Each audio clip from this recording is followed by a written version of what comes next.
Kita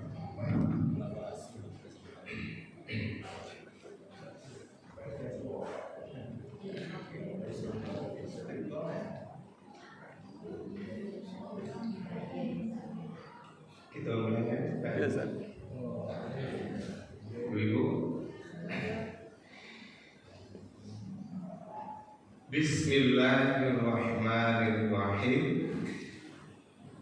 Assalamualaikum warahmatullahi wabarakatuh.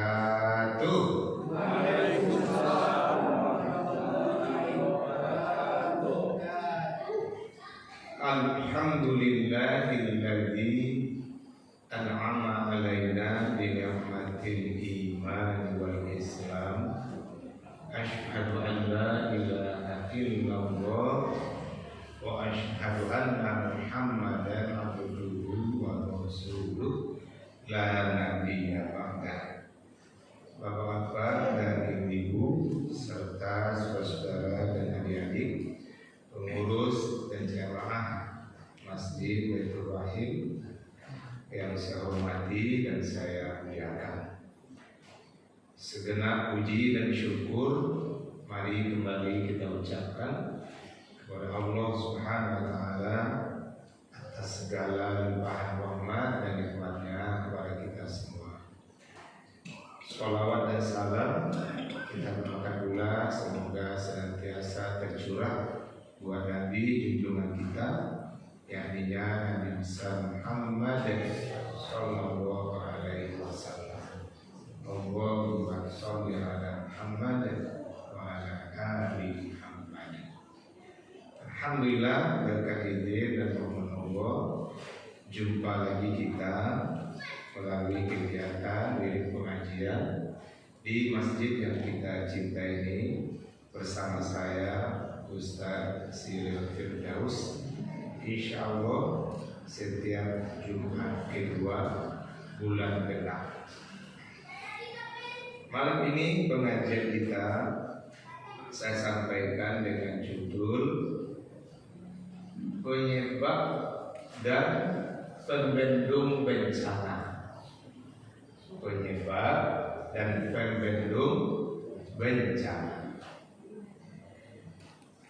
Lagi-lagi kita dikejutkan dengan terjadinya bencana longsor, banjir, galodo, puncaknya pada hari Kamis tanggal 27 November 2025 Masehi sampai malam Jumatnya dan lanjut besok hari Jumatnya, sehingga ada beberapa masjid karena terdampak kena banjir dan galodo itu tidak bisa melaksanakan sholat Jumat besoknya.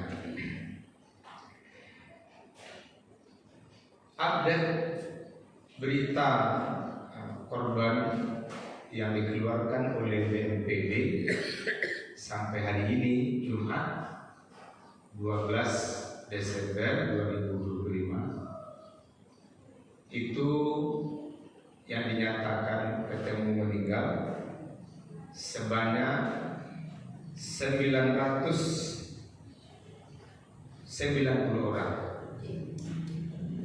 dan yang dinyatakan masih hilang sebanyak 222 orang.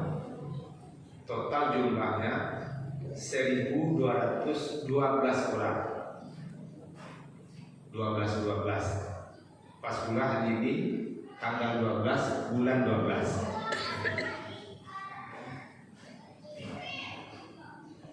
Terutama di 3 provinsi yang paling berat kena bencana itu, mulai dari kita Sumatera Barat, Sumatera Utara, dan Aceh. Kalau dirunut ke belakang, bencana itu juga mengingatkan kita kepada bencana yang lain maupun yang serupa, seperti gempa tsunami, dan juga banjir yang terjadi sebelum-sebelumnya, yang menimbulkan kerugian material dan korban nyawa manusia melayang, malah lebih banyak lagi, sampai jumlah ratusan ribu. Sudah banyak orang bertanya-tanya, apa sebenarnya penyebab dari terjadinya berbagai bencana. Barangkali juga sudah banyak orang yang mencoba menjawab pertanyaan itu sesuai dengan keilmuannya. Saya pun sebagai ustadz juga mencoba menggali dari dalil Al-Quran dan hadis apa saja penyebab terjadinya bencana itu, dan sekaligus saya menemukan selain memang ada isyarat penyebab terjadinya bencana itu dalam Al-Quran dan hadis, juga ada pembendung terjadinya bencana itu. Pembendung itu artinya walaupun penyebabnya ada, bisa tidak terjadi kalau pembendungnya itu kuat. Nah, inilah yang akan saya bahas malam ini, Ibu. Mudah-mudahan bisa jadi pendalaman ilmu agama kita. Jadi dari kajian kita malam ini ada dua variabel yang ingin kita bahas. Variabel pertama, penyebab bencana. Setidaknya ada 3 kemungkinan penyebab terjadinya bencana menurut ajaran Islam. Pertama, sebagai bahagian dari pasangan alam. Jadi bencana itu bahagian dari pasangan alam. Dalilnya surat Az-Zukhruf, surat ke-43 ayat 12. Allah Subhanahu wa taala berfirman, "A'udzu billahi minasyaitonir rajim. Bismillahirrahmanirrahim. Walladzi khalaqal azwaja kullaha." Dan dialah Allah yang telah menjadikan semuanya itu berpasangan. Jadi semua ciptaan Allah itu berpasangan, teman. Yang tidak berpasangan hanya Allah saja. Qul huwallahu ahad. Katakanlah dialah Allah yang esa. Yang selain Allah itu namanya Allah, dan semuanya alam itu berpasangan. Jadi kalau ada yang dipertanyakan kalau itu apa pasangannya, kita saja yang belum tahu. Sebenarnya alam itu semuanya berpasangan. Sebutlah diantaranya, laki-laki pasangannya perempuan, siang pasangannya malam, sehat pasangannya sakit. Begitu juga kondisi alam aman, pasangannya kondisi alam tidak aman. Ketika alam itu aman-aman saja, orang menyebut alam itu bersahabat dengan kita. Tapi ketika alam itu tidak aman, malah orang menyebut alam tidak bersahabat dengan kita. Padahal sebenarnya itu memang pasangannya. Mulai dari diri kita, kita pasti hanya ingin hidup sehat saja. Betul nggak, Ibu? Nggak ada kita yang ingin sakit. Tapi ada nggak orang yang nggak pernah sakit? Nggak ada. Semua orang hanya ingin sehat dan nggak ada yang ingin sakit. Tapi tidak ada orang yang tidak pernah sakit. Itulah bukti bahwa manusia sebagai bahagian dari alam yang berpasangan, selain sehat manusia harus siap suatu saat sakit. Begitulah dengan alam ini. Alam itu ada saatnya dia aman-aman saja, tapi siap-siap juga akan ada saatnya alam itu tidak aman. Nah, itulah yang disebut orang dengan bencana alam atau musibah apapun. Itu yang pertama. Bisa jadi dari sekian banyak bencana yang terjadi, itu memang sebagiannya sebagai pasangan alam. Dan itu yang bisa juga dikategorikan dengan istilah lainnya, sudah sunatullah, sudah menjadi ketetapan Allah. Yang kedua, kemungkinan penyebab terjadi bencana karena sebagian dari bencana itu sudah ada catatannya, bencana itu akan terjadi. Sebagaimana firman Allah dalam surat Al-Hadid surat ke-57 ayat 22. Ma asaba min musibatin fil ardi wala fi anfusikum illa fi kitabim min qabli an nabra'a. Inna dzalika 'ala Allahi yasir. Musibah yang terjadi baik di darat, baik di bumi maupun pada dirimu sendiri, itu sudah ada catatannya sebelum musibah itu terjadi. Sesungguhnya yang demikian itu bagi Allah mudah saja. Mudah bagi Allah untuk menetapkan ada daerah-daerah, negara-negara yang saat-saatnya aman-aman dan ada pula saatnya tidak aman. Tidak ada sulitnya bagi Allah. Mudah saja bagi Allah semuanya. Bisa jadi juga dari seluruh bencana yang telah terjadi selama ini, itu memang sudah ada catatannya. Kebetulan ada kejadian yang ketemu dengan kita.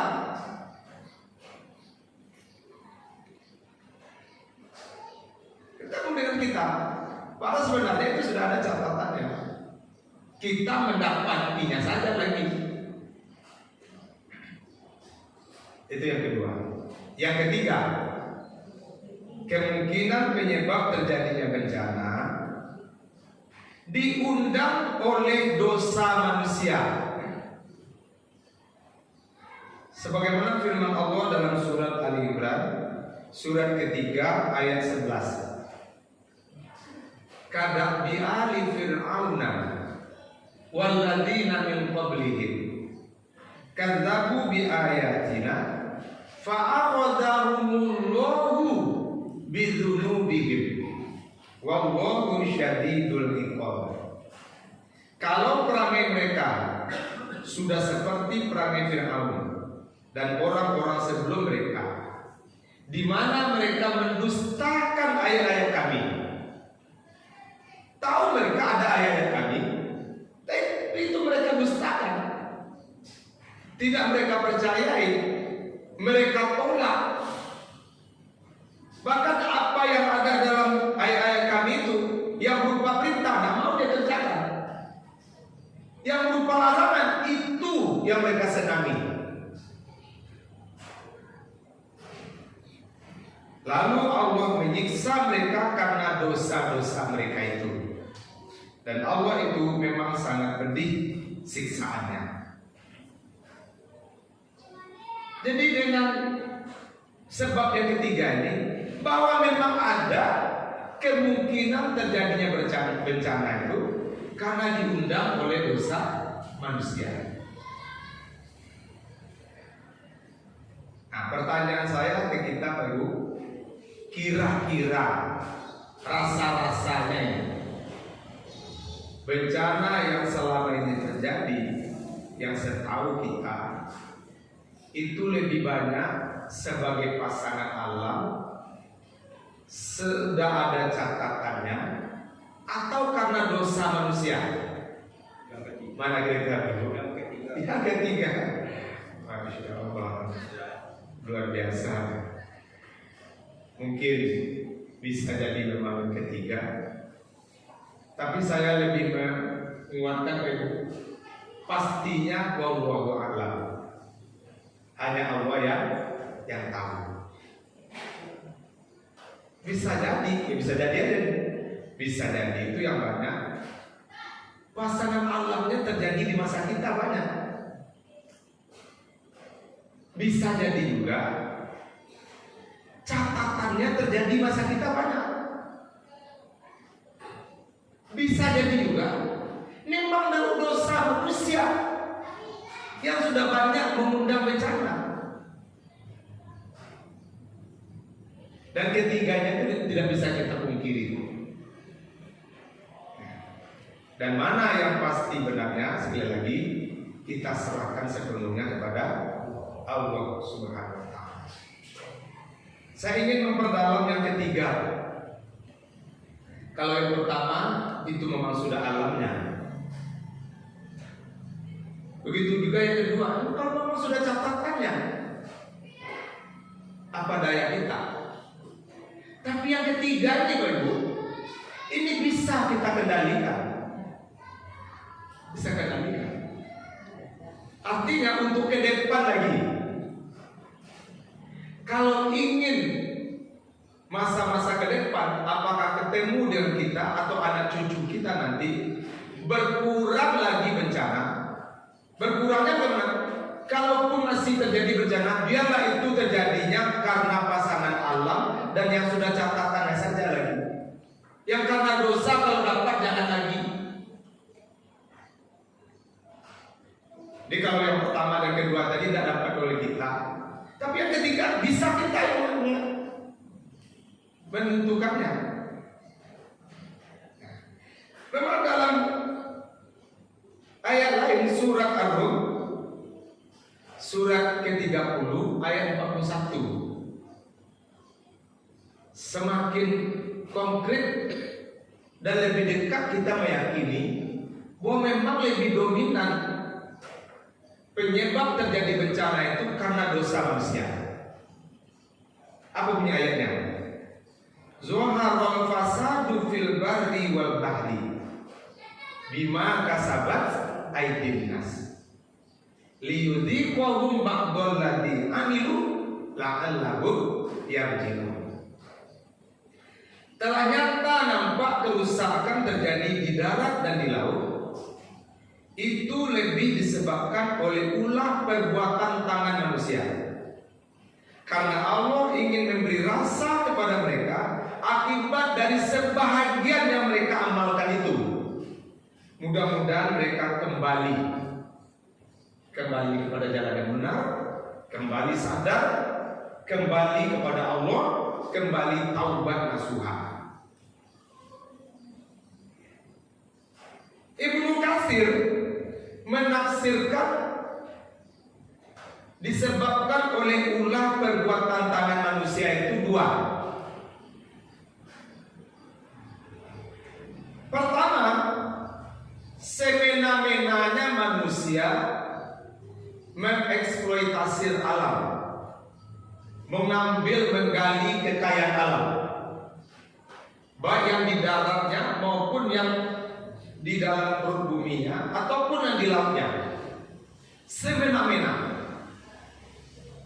tanpa mempertimbangkan regenerasinya. Kalau di laut main racun saja, di sungai main putas saja, ya, bukak harimau, sehingga besar kecil sehalus-halusnya itu terbawa. Kemudian hutan dibakar untuk mengambil kayu yang besar, tapi yang kecilnya juga habis, ya. Dan begitu juga orang menggali emas, perak, intan, berlian, mutiara, dan nikel, minyak bumi dengan sekeruk-keruknya. Pokoknya berdasarkan alat yang mereka miliki yang semakin canggih, di mana saja ada, itu walaupun di kaki gunung, diambil, ya kan? Kenapa? Karena serakahnya manusia. Di darat, hutan digunduli, sehingga ketika hujan lebat terjadi yang cukup lama, banyaklah air hujan itu yang tidak terserap sepenuhnya oleh tanah lagi, sehingga dia meluap ke daratan dan sampai ke perkampungan, ke jalanan, dan menabrak, menghancurkan mana-mana yang berat ditemuinya. Kalau sempat kita pakai Infokus, Ibu, saya sudah siapkan sebenarnya PowerPoint-nya, dan ada video rekaman bencana-bencana alam itu, kumpulannya dari Sumatera Barat sampai ke Aceh yang saya punya. Tapi kalau jadi saya tayangkan, itu tidak semuanya saya tayangkan, saya pilih-pilih saja. Akan semakin nampak oleh kita betapa memang luar biasanya. Kayu-kayu gelondongan keluar dari mana-mana hutan, dan banyak yang terdampar di muara, termasuk di Padang, kan? Sampai ke Pasaman, di pesisir selatan, terus ke Sumatera Utara, sampai ke Aceh. Ternyata memang sudah luar biasa banyaknya orang menebang hutan, ya, mengambil kayu-kayu besar dengan tanpa pertimbangan keseimbangan alamnya. Itu penafsiran pertama, ulah perbuatan tangan manusia. Yang kedua, ulah perbuatan tangan manusia itu menurut Ibnu Katsir penafsiran adalah dosa dan maksiat yang dilakukan oleh manusia. Jadi dosa dan maksiat yang dilakukan oleh manusia itu mengundang bencana di darat maupun di laut. Dan itu sudah terjadi dari masa Nabi Adam dulu, berulang. Ketika manusia sudah melakukan dosa yang kelewat batas, maka terjadilah bencana alam itu. Tentu yang jadi pertanyaan kita sekarang, apakah semua dosa itu pengundang bencana? Ternyata Allah Subhanahu wa taala telah menjawab dalam surat Asy-Syura, surat ke-42 ayat 30.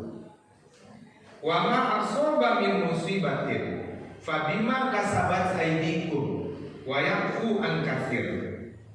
Dan musibah yang terjadi itu memang lebih disebabkan oleh dosamu, namun Allah memaafkan sebagian besar dari dosa itu. Untunglah dengan Maha Pengampun dan Maha Penyayang Allah, dari seluruh dosa yang dikerjakan manusia, lebih banyak yang diampuni oleh Allah Subhanahu wa taala dengan sifat Al-Ghaffar dan Ar-Rahimnya. Berarti hanya sebagian kecil dosa yang mengundang bencana itu. Sekiranya semua dosa mengundang bencana, maka tidak akan henti-hentinya manusia mengalami bencana. Kenapa Bapak Ibu? Karena tidak henti-hentinya orang berbuat dosa. Betul Bapak Ibu? Untung tidak semua dosa pengundang bencana. Sebagian besar malah dimaafkan, diampuni oleh Allah. Yang mengundang dosa itu hanya sebagian kecil. Tapi sebagian kecil itu saja sudah cukup mengerikan. Ada di beberapa lokasi yang parah kena bencana itu, satu keluarga habis. Ada yang memang tersisa, seperti di Pelamboyan Agam, ayah dengan anaknya umur berapa kira-kira itu? Dalam fotonya itu mungkin kira-kira 3 tahun. Sedangkan istri dan 2 anak yang lainnya meninggal. Dan ada pula di jembatan Kembar, perbatasan Padang Panjang. Si suami sore itu membilang ke istri dan anak-anaknya, tampaknya sudah ada kejadian banjir longsor di daerah lain deh. Jangan-jangan ada pula kemungkinan di sini. Kalian pergilah ke rumah orang tua, ke daerah Pandai Singke sana. Abang bersama dengan warga melihat perkembangan di sini. Karena di bawah itu kan Megamendung sebelumnya kan banyak hancur karena banjir sebelumnya, bukan? Nanti kan di perbatasan itu ada berapa rumah? Yang pergilah istrinya dengan 3 anaknya ke rumah orang tuanya ke atas. Kira benar Pak Ibu?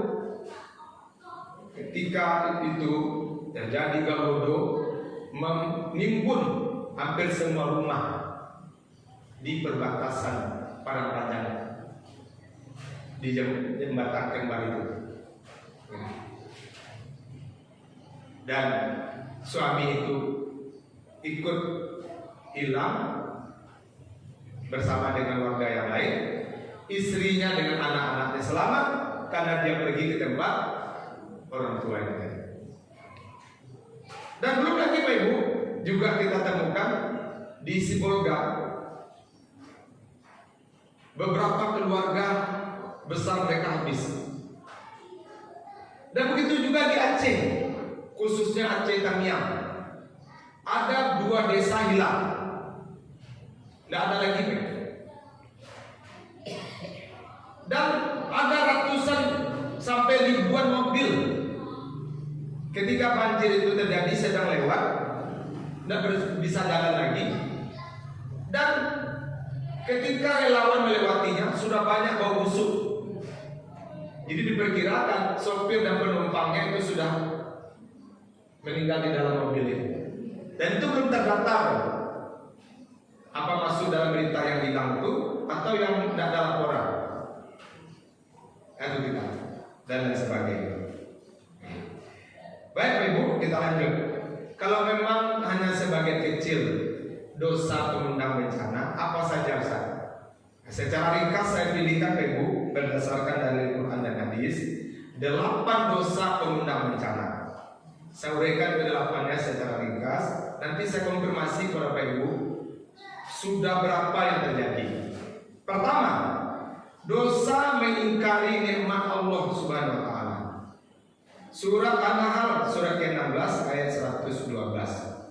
Wa daraballahu mathalan qaryatan kanat aminatan mutma'innatan ya'tiha rizquha rawadan min kulli makan fakafarat bi an'amillahi fa'adaqahumullahu libasal jum'i wal khawfi bima kanu yasna'un.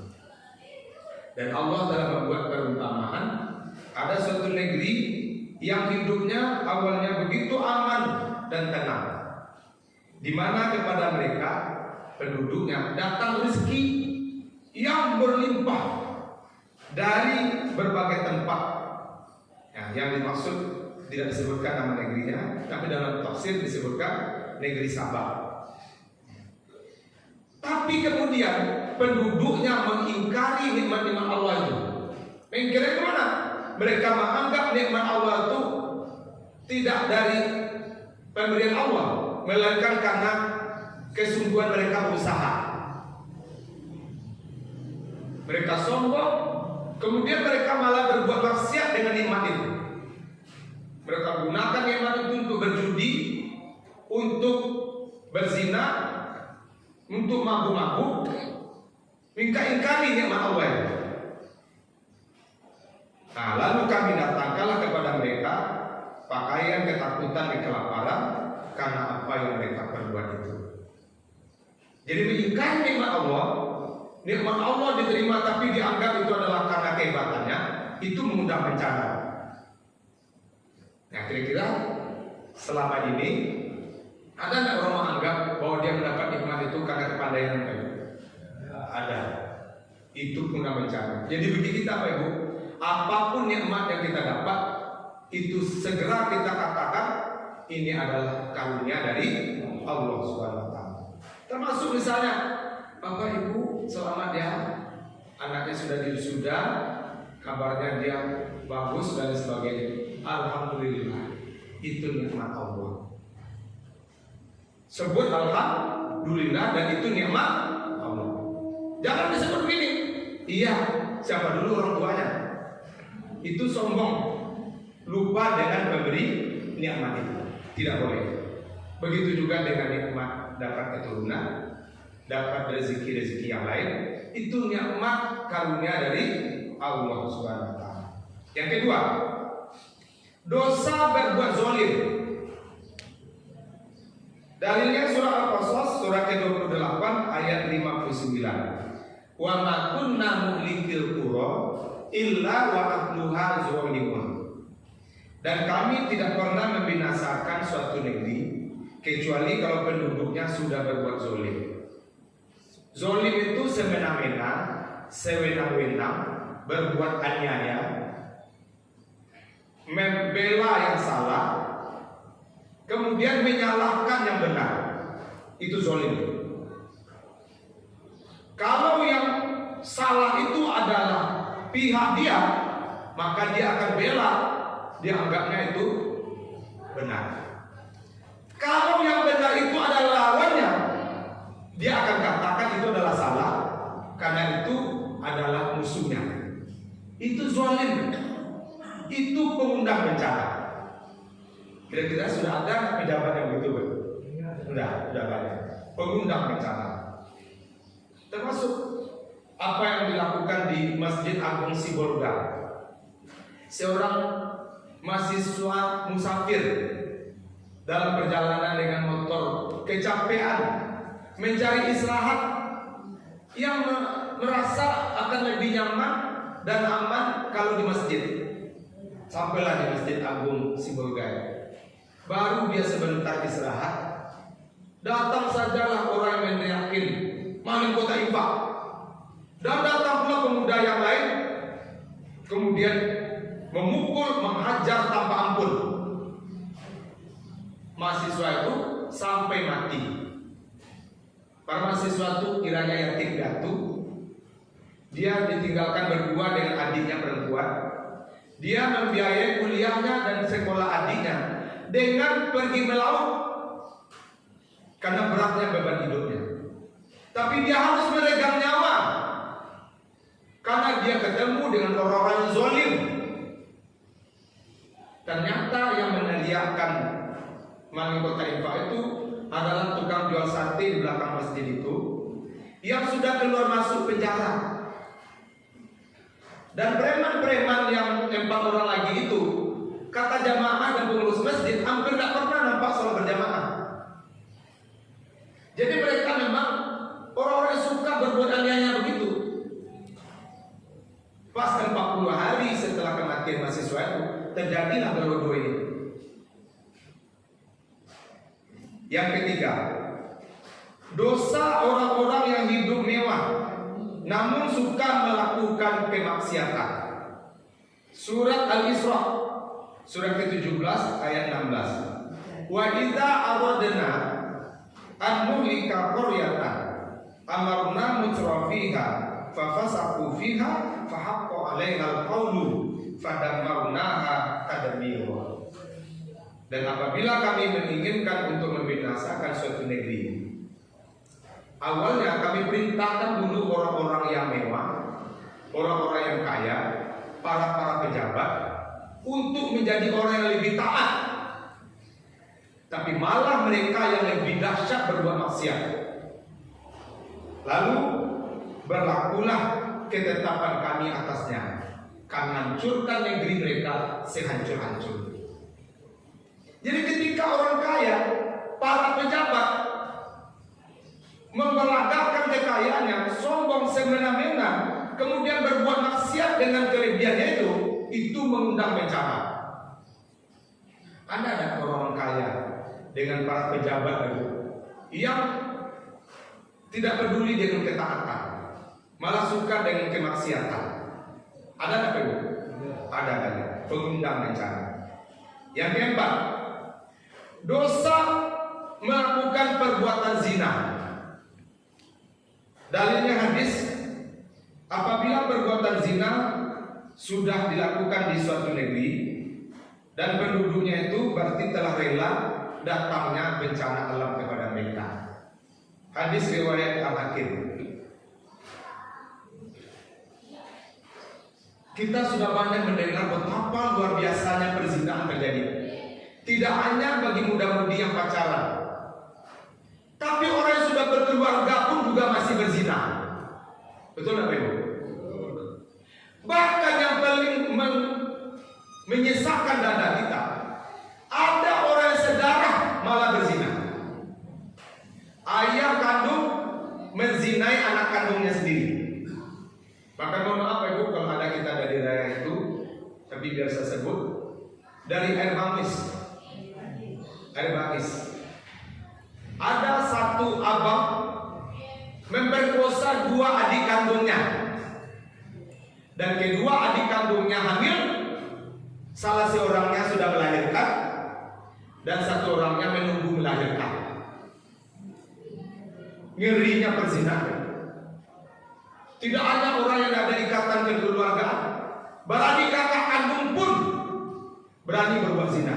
Bencana apa yang tidak akan terjadi? Belum lagi di hotel-hotel. Entah sebanyak apa orang berzina di hotel-hotel. Dan hotel yang penting dapat uang banyak. Dan ada menanyakan kalian suami istri atau enggak? Tidak peduli. Padahal itu pengundang bencana. Yang kelima, dosa berbuat curang. Surah Al-Mutaffifin, surah ke-83 ayat 1 sampai 6. Tidak saya bacakan ayatnya. Itu menceritakan orang-orang berbuat curang. Yang disebutkan awalnya ketika dia menimbang, dia mengurangi timbangan. Tapi ketika dia meminta timbangan, dia minta lebihkan. Curang tidak tadi? Curang. Kalau ini pedagang kan, supaya dapat untung, aku dapat dan 1 kilo itu 8 ton saja, ya kan? Tapi kalau ini udah belanja, hanya perhatian mana tuh? Kalau lepas, nggak tambah Pak, nggak tambah Bu, itu curang. Alalanya abunya, bisa beli labu apa? Kecil untuk labu, saunggo 20.000. 20.000 banget. Anda sampai 50-an. Sampai 50 kan? Pak Ibu, nak barang untuk kami cari untuk itu nak barang untuk.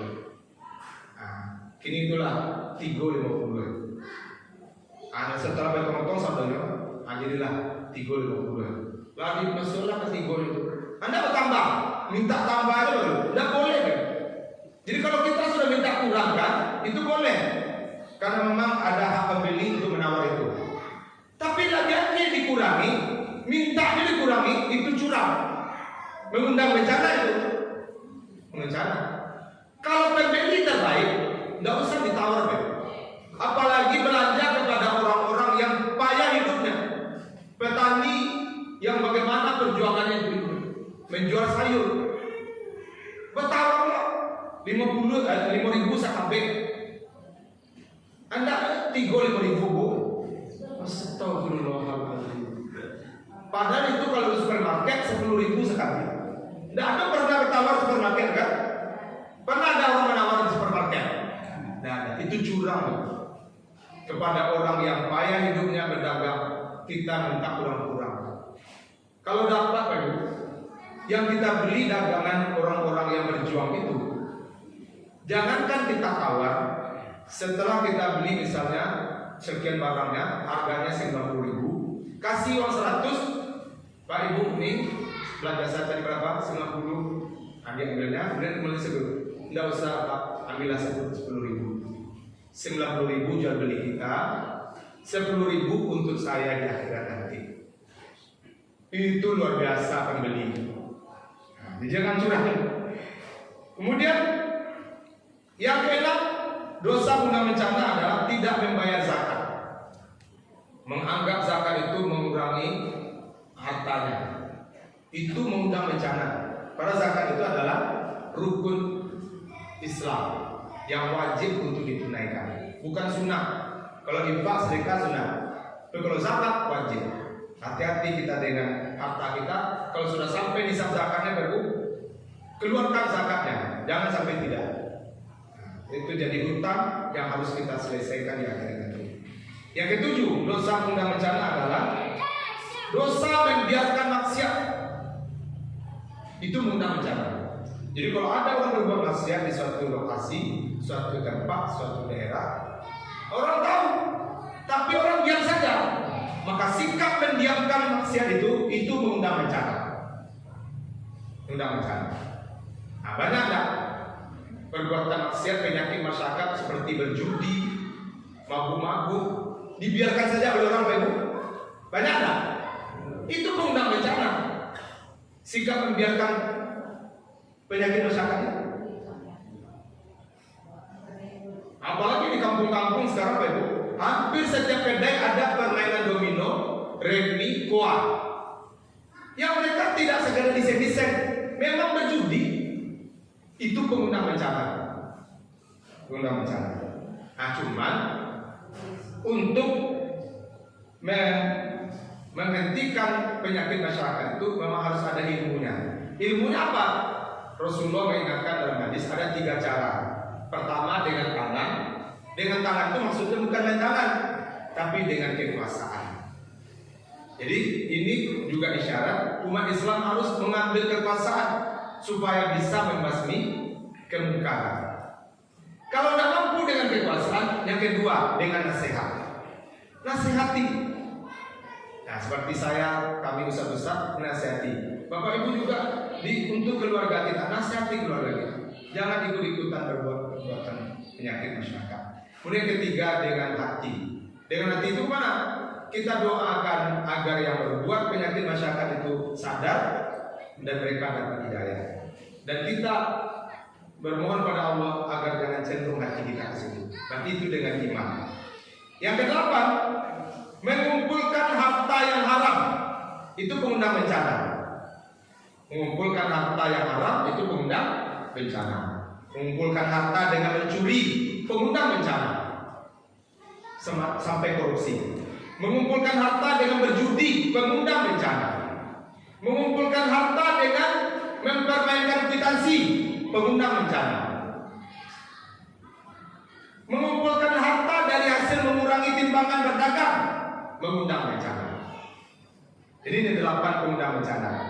Nah, kalau memang demikian Ustaz, luar biasanya penyebab pengundang bencana itu dosa-dosa yang dikerjakan oleh manusia juga. Nah, saya tanya kepada kita, kira-kira dari 8 dosa pengundang bencana yang saya sebutkan tadi, berapa yang sudah terjadi di negeri kita Pak? Sudah semua.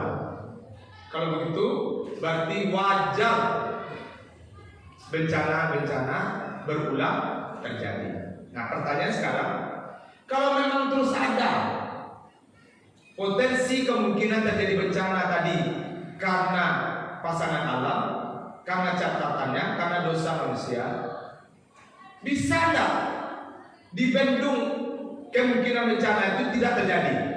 Ada. Dalam diskusi Allah memberitahu ada 3 amalan yang berpotensi membendung bencana.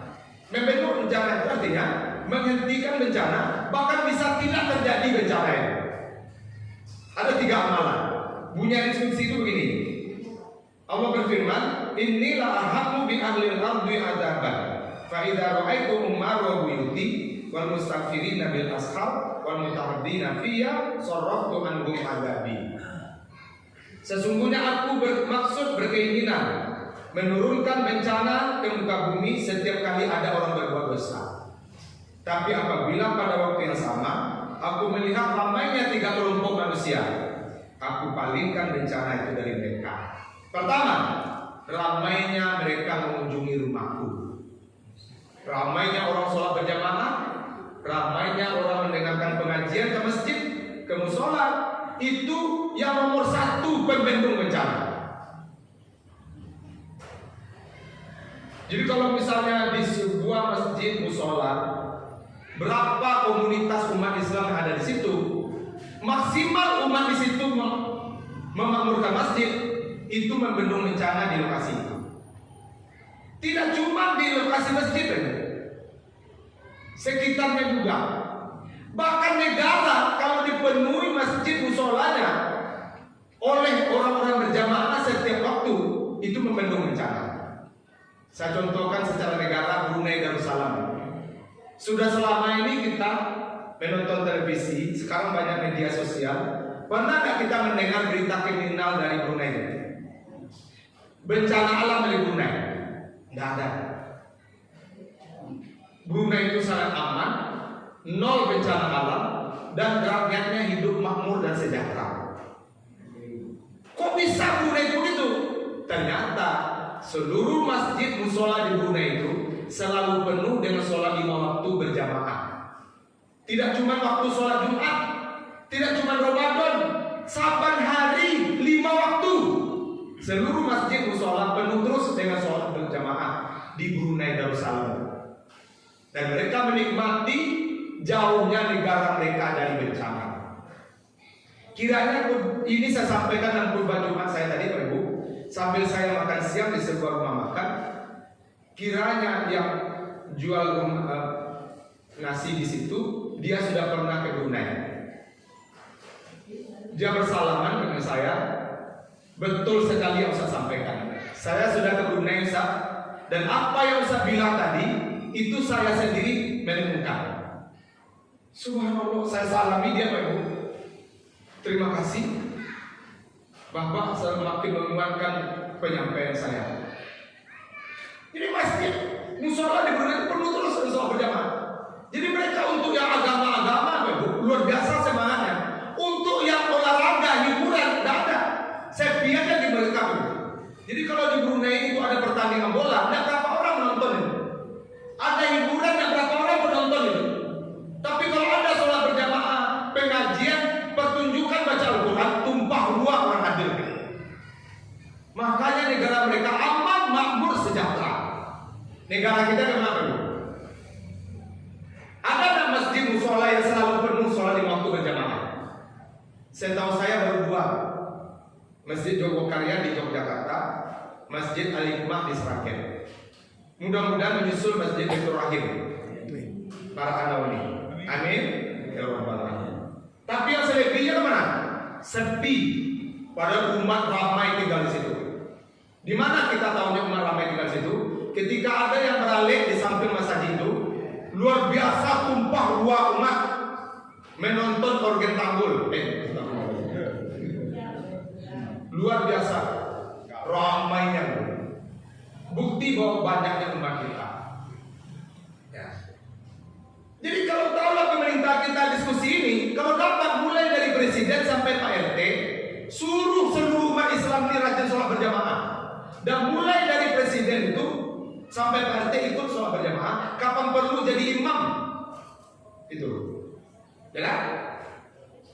Insya Allah Pak Ibu, ke depan akan semakin berkurang bencana alam itu. Tapi kalau bantuan-bantuan recovery namanya, kemudian digelontorkan uang sebanyak-banyaknya untuk mengembalikan jembatan, jalan, rumah-rumah dibantu dan sebagainya, terutama bagi yang tidak mampu, tetap saja masjid musola sepi. Siap-siap sajalah untuk kembali berulang terjadi bencana. Yang kedua, pembendung bencana adalah kalau banyak orang bangun tengah malam untuk tahajud, witir, doa, berzikir, itu pembendung bencana. Yang ketiga, kalau mereka hidup berkasih sayang saja karena Allah, pembendung bencana. Nah, saya tanya kepada kita, Ibu, kira-kira 3 pembendung bencana ini di negara kita kuat nggak, Ibu? Lemah ketiganya. Orang sholat berjamaah lemah, apalagi tahajud malam lemah, apalagi itu berkasih sayang sekarang ini jauh sekali lemah. Artinya apa? Penyebab terjadi bencana lengkap, pembendung semuanya lemah. Memang tidak berdaya negara kita ini dengan bencana, karena begitu rapuhnya kondisi kita kiranya. Nah, semoga dengan kajian ini minimal kita mulai dari diri kita, keluarga kita, dan orang-orang yang bisa kita ajak untuk mengamalkan pemberitahuan peringatan dari Allah ini, untuk kita amalkan dalam kehidupan kita sehari-hari. Semoga ke depan, kalaupun masih terulang bencana, kita diselamatkan oleh Allah Subhanahu wa Ta'ala. Amin. Sekiranya ada di antara kita juga terkena dampaknya, semoga kita mendapatkan yang terbaik menurut Allah.